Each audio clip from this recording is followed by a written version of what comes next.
ഉണ്ടായിരുന്നു. കാരണം മധുരരാജ പോക്കിരാജ ആ ഒരു ഇതിൽ പെട്ടു പോകുമെന്നൊരു ടെൻഷൻ ഉണ്ടായിരുന്നു ഞാൻ വന്നപ്പോൾ. പക്ഷേ ഇത് നമ്മുടെ പ്രതീക്ഷകളെക്കാട്ടി ഒരു 4 മടങ്ങ് നമുക്ക് എക്സ്പീരിയൻസ് വന്നായിരുന്നു. കാരണം ഇതിൻ്റെ ഫൈറ്റ് എന്നൊക്കെ പറഞ്ഞാൽ ലാസ്റ്റിൽ ഒരു അരമണിക്കൂർ നമ്മൾ എന്തിനാ കണ്ടവരേക്ക് ഇരുന്നു. അത്രയും പവർഫുൾ ആയിട്ടുള്ള ലിയോ ആ ഒരു കാറ്റഗറിയിലേക്ക് ഞാനൊട്ടും പ്രതീക്ഷ ഉണ്ടായിരുന്നില്ല. അപ്പോൾ ലാസ്റ്റ് ക്ലൈമാക്സ് ആയിരുന്നു ഏറ്റവും നമുക്ക് എടുത്തു പറയേണ്ടതായിട്ടുള്ള ഒരു കാര്യം.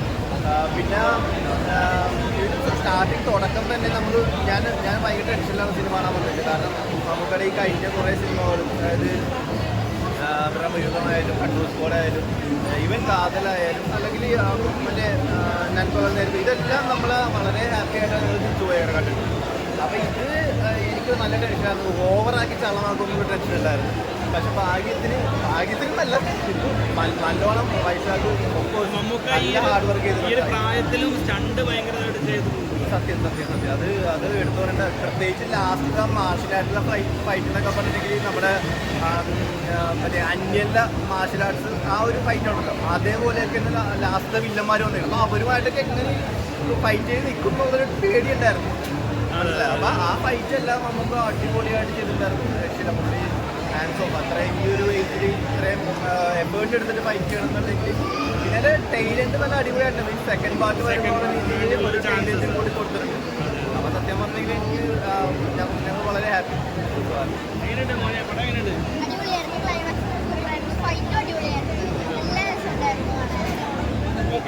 മമ്മൂക്കയുടെ ഫൈറ്റാണ് ഇഷ്ടപ്പെട്ടത്. എന്താ ഇഷ്ടപ്പെട്ടത്?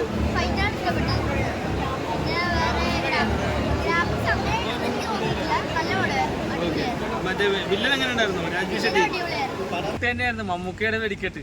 മിഥുൻ മാനുവൽ തോമസിന്റെ രചനയിൽ വൈശാഖ് എന്ന് പറഞ്ഞ ആ ഡയറക്ടറും കൂടെ മമ്മൂക്കയും ചേർന്നപ്പോൾ ത്രിമൂർത്തികൾ ഒന്നായപ്പോൾ തീർച്ചയായിട്ടും തിയേറ്ററിൽ ഇട്ടിയുടെ ഒരു മേളം തന്നെയായിരുന്നു. ഈ 73-ാം വയസ്സിൽ, അതാണ് നമ്മൾ ഓരോ ചിത്രങ്ങളും വരുമ്പോൾ അദ്ദേഹത്തിന്റെ ഏറ്റവും എടുത്തു പറയുന്ന അദ്ദേഹത്തിന്റെ വയസ്സാണ്.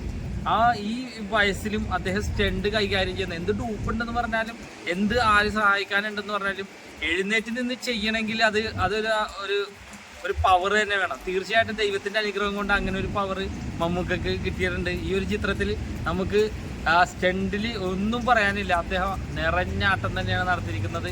തിയേറ്ററിൽ ഓളം തന്നെയാണ് സൃഷ്ടിച്ചേക്കുന്നത്. ഒരു തൃശ്ശൂർ പൂരത്തിന്റെ വക തന്നെ നൽകിയിട്ടുണ്ട്. നമ്മൾ പ്രതീക്ഷിച്ചത് എന്താണ് അത് തിയേറ്ററിൽ നൽകിയിട്ടുണ്ട്. ഇനി 200 കോടി ക്ലബ്ബ് എന്ന് പറയുന്ന ആ ഒരു ക്ലബിലേക്ക് മമ്മൂക്ക ഈ ഒരു ചിത്രത്തിലൂടെ ഓടിയെത്തും എന്നുള്ള കാര്യത്തിൽ ഒട്ടും സംശയമില്ല. നല്ലൊരു ചിത്രമായിരുന്നു കേട്ടോ. വില്ലൻ രാജ്വി ഷെട്ടി അത് ഏറ്റവും എടുത്തു പറയേണ്ട കാര്യം അത് തന്നെയാണ് കേട്ടോ. സോറി, കാരണം മമ്മൂക്കക്ക് പറ്റിയൊരു എതിരാളി തന്നെയാണ് ഈ ഒരു കഥാപാത്രമായി രാജ്വി ഷെട്ടി വന്നിരിക്കുന്നത്. വെറുതെ അല്ല ഈ മമ്മൂട്ടി കമ്പനി അദ്ദേഹത്തെ ഇങ്ങോട്ട് കൊണ്ടുവന്നത്. തീർച്ചയായിട്ടും അദ്ദേഹം വില്ലൻ എന്ന് പറഞ്ഞാൽ നമുക്ക് മലയാളികൾക്ക് കാണാത്ത, അദ്ദേഹത്തിൻ്റെ ചിത്രങ്ങൾ കാണാത്തവർക്ക് ഒരു ആരാണ് ആ നടൻ എന്ന് ചോദിക്കുന്ന തരത്തിലുള്ള പ്രകടനമാണ് അദ്ദേഹം നടത്തിയിരിക്കുന്നത്. പിന്നെ നമ്മുടെ അഭിനയിച്ചിരിക്കുന്ന ഓരോ കഥാപാത്രങ്ങളും അവരുടെ റോള് ഭംഗിയാക്കിയിട്ടുണ്ട്. നമ്മുടെ ബിന്ദു പണിക്കർ ചേച്ചിയുടെ അതിശക്തമായിട്ടുള്ള ഒരു കഥാപാത്രമാണ്. സാധാരണ രീതിയിൽ ഇപ്പോഴത്തെ ചിത്രങ്ങളിലെ അമ്മൂമ്മ വേഷമൊന്നും അങ്ങനെ അധികമില്ല. ഇതിലൊരു സ്വാധീനം ചെലുത്തുന്ന ഒരു അമ്മവേഷം തന്നെയാണ് ബിന്ദു പണിക്കർ ചേച്ചി ഉള്ളത്. പിന്നെ ശബരിയുണ്ട്, പുതുമുഖമാണെന്ന് തോന്നുന്ന നായിക നല്ല രീതിയിൽ തന്നെ കൈകാര്യം ചെയ്യുന്നുണ്ട്. പിന്നെ പിന്നെ കൂട്ടുകാരിയായിട്ടൊരു പെൺകുട്ടിയുണ്ട്, അതൊക്കെ നല്ല രീതിയിൽ തന്നെ ചെയ്തിട്ടുണ്ട്. ശരിക്കും പാൻ ഇന്ത്യൻ ചിത്രമല്ലേ? നടനുണ്ട്. കാരണം ഒട്ടനവധി ഇൻഡസ്ട്രിയിലുള്ള ആർട്ടിസ്റ്റുകളുണ്ട്. അതെ അതെ, അതാണ് ഞാനിപ്പോൾ പറഞ്ഞു വന്നത്. ഒരുപാട് ആർട്ടിസ്റ്റുകളുണ്ട്, കഴിവ് തെളിയിച്ചതും നമ്മൾക്ക് പേരറിയാത്തതുമായിട്ടുള്ള ഒരുപാട് പേർക്ക് അവസരം കൊടുത്തിട്ടുണ്ട് മമ്മൂട്ടി കമ്പനി. തീർച്ചയായിട്ടും നമുക്ക് മലയാള സിനിമയിൽ ഒരുപാട് അന്യഭാഷയിൽ നിന്ന് വന്നതാണെങ്കിൽ പോലും ആണെങ്കിലും നമ്മൾക്ക് ഇഷ്ടപ്പെടുന്ന രീതിയിലാണ് അവരെല്ലാവരും അവരുടെ പ്രകടനം കാഴ്ചവെച്ചിരിക്കുന്നത്. നമുക്ക് ഒരു ഡബിങ്ങിൻ്റെ കാര്യത്തിലായാലും അല്ലെങ്കിൽ അവരുടെ അഭിനയത്തിൻ്റെ കാര്യത്തിലായാലും അന്യഭാഷയിൽ നിന്ന് എന്തിനു കൊണ്ടുവന്നു എന്ന് ചോദിക്കാത്ത രീതിയിലുള്ള പ്രകടനം തന്നെയാണ് അവരെല്ലാവരും കാഴ്ചവെച്ചിരിക്കുന്നത്. ഒരുപാട് പുതുമുഖങ്ങൾക്ക് അവസരം കൊടുത്ത മമ്മൂട്ടി കമ്പനിക്ക് തന്നെ ആദ്യം തന്നെ താങ്ക്സ് പറയണം. കാരണം ഒരു ചിത്രം ഒരുപാട് ആർട്ടിസ്റ്റുകളൊക്കെ ചേരുമ്പോൾ അവരുടെ പ്രകടനങ്ങൾ ഒന്നു ചേരുമ്പോഴാണ് ഒരു ചിത്രം മനോഹരമാവുന്നത്.